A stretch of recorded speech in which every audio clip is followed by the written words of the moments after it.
Firing पर एक बहुत बड़ी खबर।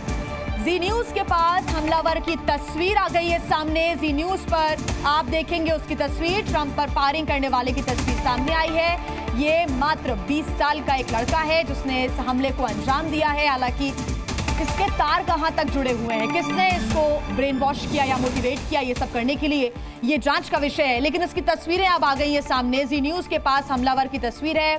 20 साल का ये युवक जिसने फायरिंग की और डोनाल्ड ट्रंप पर हमला किया।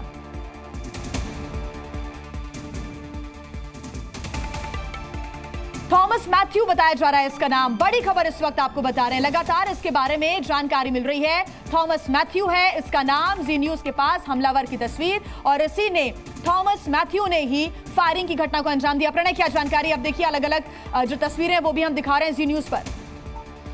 बिल्कुल जी, और थॉमस मैथ्यू जिसका नाम बताया जा रहा है, धीरे धीरे उसकी पहचान सामने आ रही है। क्योंकि जो सामान्य प्रक्रिया होती है वो ये होती है कि केवल हमलावर को न्यूट्रलाइज नहीं किया जाता, बल्कि उसके साथ साथ उसके जो तमाम लिंक हैं, क्या ये एक सोचा समझा हमला था जिसके अंदर और लोग भी शामिल हो सकते हैं, इसीलिए उनको कॉर्डन किया जा सके, इसके लिए तमाम इंतजाम किए जाते हैं। जहां तक थॉमस मैथ्यू का सवाल है, इसकी जेब से एक पर्ची भी बरामद हुई है जिसके ऊपर लिखा हुआ है टू सेव अमेरिका। यानी एक मोटिवेटेड शख्स था, लेकिन अभी भी ये चीज जाहिर नहीं हो पाई है, सामने नहीं आ पाई है कि क्या इसके साथ कुछ और लोग भी शामिल थे या ये एक लोन वुल्फ अटैक था। क्या ये एक अकेला शख्स इसके अंदर शामिल था जो केवल ट्रंप को लेकर इस कदर मोटिवेटेड था कि वो छत पर जो है स्नाइपर राइफल लेकर सवार हो गया, वहां पर चला गया और उसने इस हमले को अंजाम दे दिया, या कुछ और लोग भी इसके अंदर शामिल थे? क्या कुछ और लोगों के भी संपर्क में था? इसके मोबाइल फोन में कौन कौन से कॉन्टैक्ट है? ये तमाम चीजें अभी इन्वेस्टिगेशन का हिस्सा है और एफबीआई का जो पिट्सबर्ग का फील्ड ऑफिस है वो लगातार इसका इन्वेस्टिगेशन इसमें कर रहा है। साथ ही यूएस सीक्रेट सर्विस के जो एजेंट्स हैं वो मौके पर मौजूद हैं। अलग अलग बड़े सवाल हैं, जैसा कि क्योंकि के सिन्हा जी बता रहे थे कि जो ग्लोबल इश्यूज हैं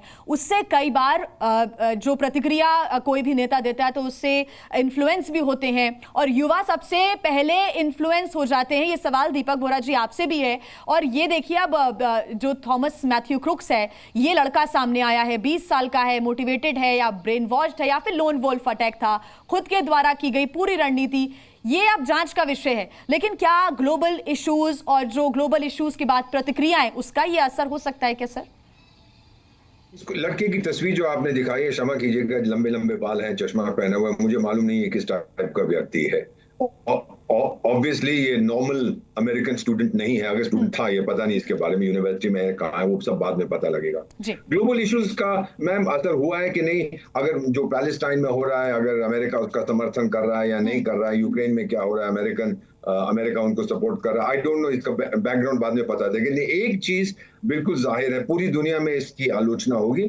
आप चीन का देख लीजिएगा, उनके न्यूज़पेपर में आएगा, देखो जी अमेरिकन समाज टूट चुका है और हमारा समाज कहीं बेहतर है उनसे, वहां बंदूकें चलती हैं, ये होता है वो होता है, वो चाइना करेगा, बाकी सब इसकी आलोचना करेंगे। डोनाल्ड ट्रंप के बारे में वन थिंग, प्रणय साहब ने बिल्कुल सही बताया है, ये आदमी को या आप इससे मोहब्बत करते हैं या नफरत करते हैं, इसको इग्नोर नहीं कर सकते आप। जी न्यूज।